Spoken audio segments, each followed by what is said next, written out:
സുഗന്ധവ്യഞ്ജനങ്ങളുടെ റാണി എന്നറിയപ്പെടുന്നത് എന്തിനെയാണ്? ഏലം, കുരുമുളക്, ഉലുവ, മഞ്ഞൾ.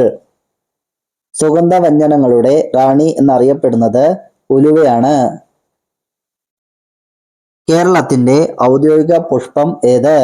മുല്ല, ചെമ്പരത്തി, കണിക്കൊന്ന, താമര. കണിക്കൊന്നയാണ് ഔദ്യോഗിക പുഷ്പം. ജലജീവിയായ നീർക്കോലി പാമ്പ് മുട്ടയിടുന്നത് എവിടെ? കരയിൽ, മണലിൽ, വെള്ളത്തിൽ, മാളത്തിൽ. നീർക്കോലി മുട്ടയിടുന്നത് കരയിലാണ്. നിന്നുകൊണ്ടുറങ്ങുന്ന ജീവി ഏത്? ജിറാഫ്, മാൻ, വരയാട്, സീബ്ര. നിന്നുകൊണ്ട് ഉറങ്ങുന്ന ജീവി ഏത്? ജിറാഫാണ് ശരിയായ ഉത്തരം. ശുദ്ധവായു ശ്വസിക്കാനായി കരയിൽ വരുന്ന മത്സ്യം ഏത്? Gold fish, lung fish, guitar fish, sunfish.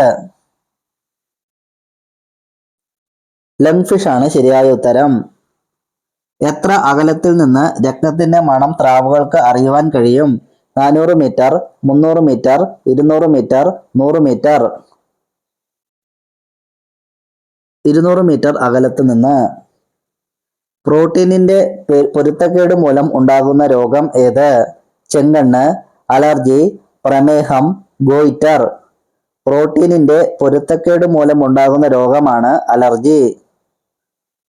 നമ്മുടെ ശരീരത്തിലെ ഏറ്റവും കഠിനമായ ഭാഗം ഏത്? തലച്ചോറ്, ത്വക്ക്, പല്ല്, കണ്ണ്. മനുഷ്യ ശരീരത്തിലെ ഏറ്റവും കഠിനമായ ഭാഗമാണ് പല്ല്. ഹൈഡ്രോഫോബിയ എന്ന അപരനാമത്തിൽ അറിയപ്പെടുന്നത് ഏത് രോഗത്തെയാണ്? വർണ്ണാന്ധത, എലിപ്പനി, പേവിഷബാധ, ടെറ്റനസ്. പേവിഷബാധയെയാണ്. പ്രകൃതിയിൽ കാണുന്ന മൂലകങ്ങളിൽ ഏറ്റവും കൂടുതൽ രാസപ്രവർത്തന ശേഷിയുള്ള മൂലകം ഏത്? Fluorine, neptunium, phosphorus, nitrogen. നെപ്റ്റ്യൂണിയമാണ് ശരിയായ ഉത്തരം.